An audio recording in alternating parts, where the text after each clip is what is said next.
이번 소단원을 정리해 보도록 하죠. 덧셈은 절대값으로 곱셈은 음수의 개수로 부호를 정해주면 되겠습니다. 그러니까 우리가 덧셈에서는 일단 두 수의 부호가 같아요.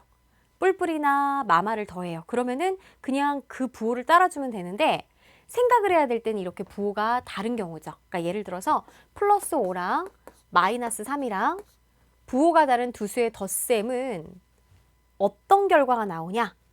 자, 이거는 플러스가 나올 수도 있고 마이너스가 나올 수 있어요. 바로 절대값이 큰 수의 부호가 오면 되는 거죠.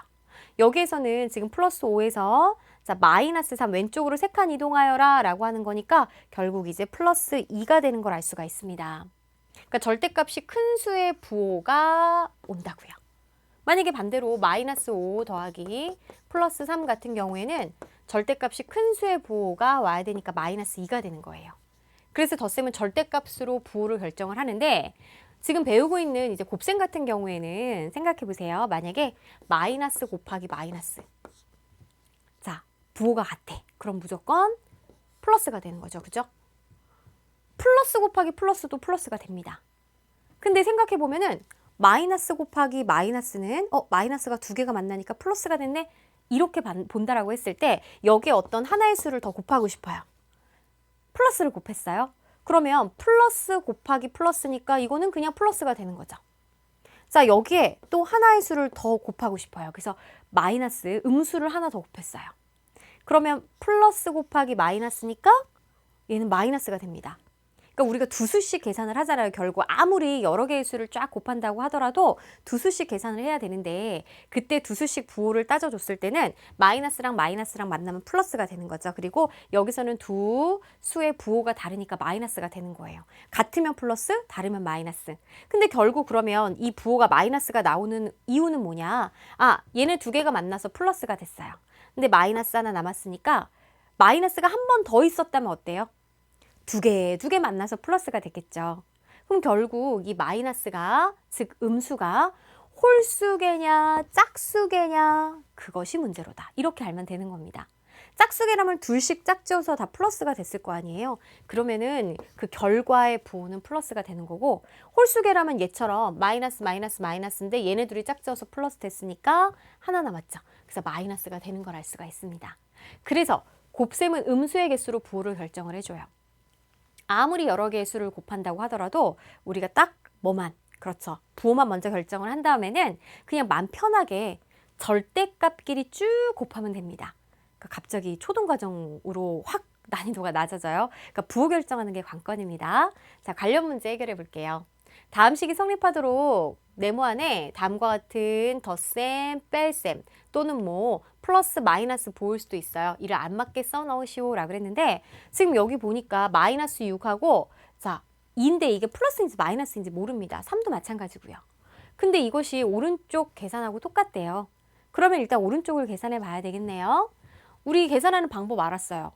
마이너스가 몇 개 들어갔는지만 보면 돼요. 지금 마이너스 이렇게 한 개 들어가 있습니다.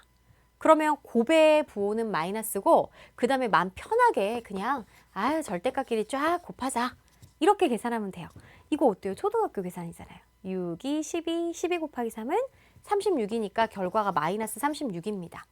그러면 결과가 마이너스가 나왔다는 거는 우리가 이게 세수의 곱셈에서는 음수가 홀수개가 돼야 되는 거예요.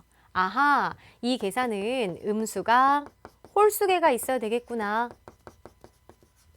그러면 지금 마이너스 6이라고 이미 홀수 나와 있습니다. 그죠? 그러면 나머지는 플러스 플러스이어도 되고 그 다음에 한 개 말고 몇 개일 때가 홀수개예요. 세 개일 때도 홀수개잖아요. 그러니까 둘 다 마이너스여도 되는 거죠. 그래서 쌍 마이너스를 만들어도 어차피 결과는 마이너스 36으로 같게 나오는 걸 알 수가 있어요. 그 다음에 지금 아래는 덧셈하고 뺄셈입니다. 얘도 마찬가지로 일단 오른쪽 계산을 좀 해보도록 할게요. 우리가 두 수씩 계산할 때 또는 교환법칙이나 결합법칙을 얼마든지 우리 친구들이 생각을 해도 좋은데 선생님 앞에서부터 두 수씩 계산한다라고 해보죠. 그럼 플러스 6, 마이너스 2.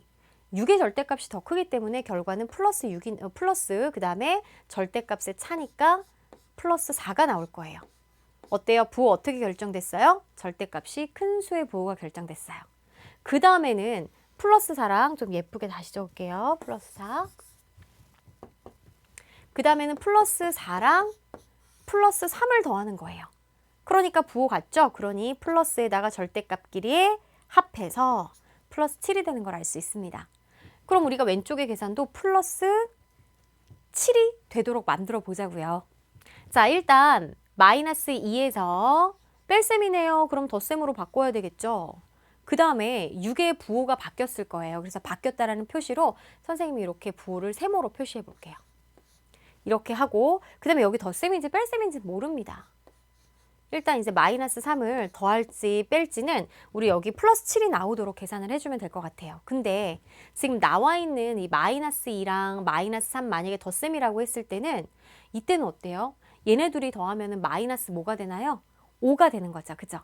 그러면 여기가 플러스 6이던 마이너스 6이던 플러스 7을 만들 수가 없습니다. 그 말은 뭐냐? 바로 여기가 뺄셈이어서 덧셈으로 바꾸어서 플러스 3을 더해야지 이 절대값이 큰 쪽에 부호가 플러스가 되게끔 만들 수 있다는 얘기죠. 그럼 보세요. 마이너스 2랑 플러스 3이랑 이제 절대값끼리 계산을 하면 이제 교환 법칙을 써가지고 얘네 순서 바꿔볼게요. 그 다음에 얘를 이쪽으로 와서 교환 법칙으로 이렇게 계산한다고 했을 때 얘네 둘이 계산하면 플러스 1이잖아요. 그죠? 그러면 플러스 1하고 플러스 6을 더해야지만이 플러스 7이 되는 거죠. 그럼 여기가 플러스 6이어야 돼요.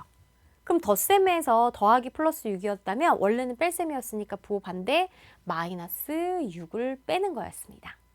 자, 따라서 이거는 여러 가지 경우가 아니라 자, 다음과 같이 마이너스 6 빼기 마이너스 3이 와야 되겠죠?